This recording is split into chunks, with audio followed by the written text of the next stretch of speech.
Hey guys, welcome back. In today's video I'm bringing you another lot of commissions from the Calgary Zoo. This time they are 2 red-fronted lemurs, so I'm going to go through the process of making them, so stay tuned. So just like the previous lemurs I made, which were the ring-tailed lemurs, I already had a mould ready to go with a lemur. So this time I cast 2 more heads with glass eyes inside. So the same deal with the ring-tailed lemurs, and I also have the ball and socket armature cast inside the head as well. So I'm just going to go around and paint around the nose, the mouth and the eyes in a black colour, because the red-ruffed lemurs have black around their eyes and they have a little black section on the front of their face, but we'll see that in the end result. So I'm just using a water-based acrylic paint. You can use any acrylic paint. Mine is from the brand Chromacryl, which you can find here in Australia. I'm not too sure where it's available overseas, but because it's made in Australia, it's pretty available, you know, statewide. And I also had some hands ready to go as well. These were for possum hands, and I made them a bit more durable, so I put all the fingers together because they will be handled a lot. I also modified the thumb because lemurs have a strange little chubby thumb at the end of their back feet, so I just ended up modifying with some epoxy sculpt. So you can use epoxy sculpt on resin. It's a kind of a lifesaver when you want to do some modifications and stuff to resin pieces, so definitely check it out if you want to do any modding to resin pieces. Moving on to the fur, and I'm using the same kind of fur as I used for the ring-tailed lemurs, unfortunately. Yeah, it is really difficult to work with. Nothing wants to cut it, nothing wants to cut the backing, nothing wants to cut the pile of the fur, so it is really difficult to work with, but it is super soft.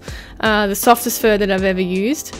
And as you can see, the backing, it is woven, so it's not stuck onto the actual backing like a lot of other faux fur are, but rather woven in, so each sort of strand is double bent over and it's woven into the backing, which is, I don't think there's many furs that I've come across that have that at all. So it's probably the more expensive furs that I've found that have a woven backing rather than the glued backing, but yeah, very nice fur. So just cutting out the patterns that I've drawn onto the back of the fur, and then once I've cut everything out, I will be sewing everything on a sewing machine. And I prefer to use a sewing machine because I find it a lot stronger than hand sewing everything, but you will have to leave the back end open just to get it flipped the right way around. It's also a lot faster than hand sewing things as well, and I don't particularly like hand sewing things, so sewing machine is the best thing ever. And I only have a Brother sewing machine, so it's nothing special. So this is what it looks like once I've sewn all the pieces together, and as you can see, I have the back end open so I can flip it the right way around. And because this fur is really slippery, it's really easy to flip it the inside out. But you can get other furs that are a little stubborn and won't want to flip the right way around. So if you have that problem, just make the openings a bit larger and then you should be able to get everything flipped out. So here's what it looks like once it's been flipped, and you can see how well this fur has the same texture as a lemur. If you look at a lemur's fur, it's really sort of thick and it sort of separates in a particular way. So this is the right fur that I found for the job. Right, so once I have put all of the armature pieces together, I will do a separate video for the comparisons of wire and plastic armatures. You just got to be patient.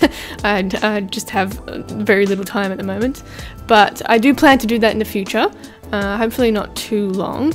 But there are pros and cons of both armatures, so let me know if you want to know anything in particular about the armature, the wire or plastic ball and socket armature, and I'll try and answer them in the video. And so once I've put all the armature together and it's inside the body, I'll then go around and sew up all of the pieces that are open. So I use a ladder stitch to sew everything closed.